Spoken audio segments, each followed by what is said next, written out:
নাট্যাচার্য সেলিম আল দীনের 18তম প্রয়াণ দিবস উপলক্ষে ঢাকা থিয়েটার আয়োজিত নাট্যোৎসবের পর্দা নামল আজ।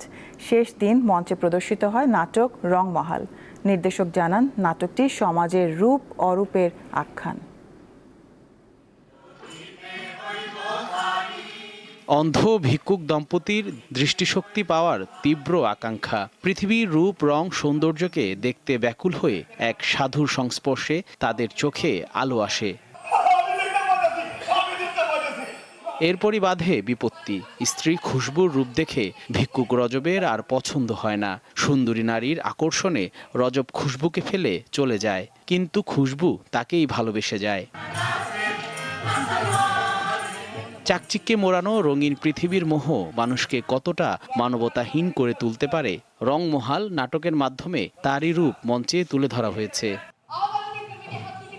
শনিবার সন্ধ্যায় বাংলাদেশ শিল্পকলা একাডেমির নাট্যশালায় সেলিম আল দীনের প্রয়াণ দিবস উপলক্ষে আয়োজিত নাট্য উৎসবে রংমহাল মঞ্চস্থ করে ঢাকা থিয়েটার।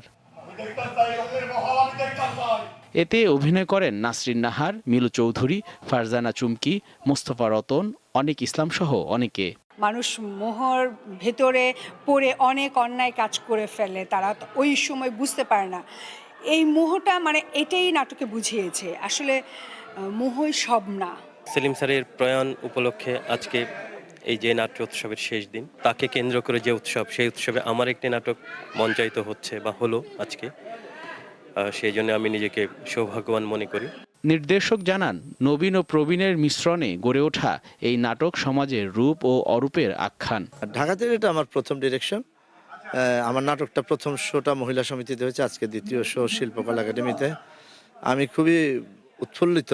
বর্ণনাত্মক অভিনয় রীতির নিরিখে নাচ, গান ও অভিনয় নির্ভর রংমহাল মানব জীবনে নৈতিকতা বোধের উপলব্ধি দেবে বলে প্রত্যাশা নির্দেশকের। জহিরুল মোহসান, দীপ্ত সংবাদ, ঢাকা।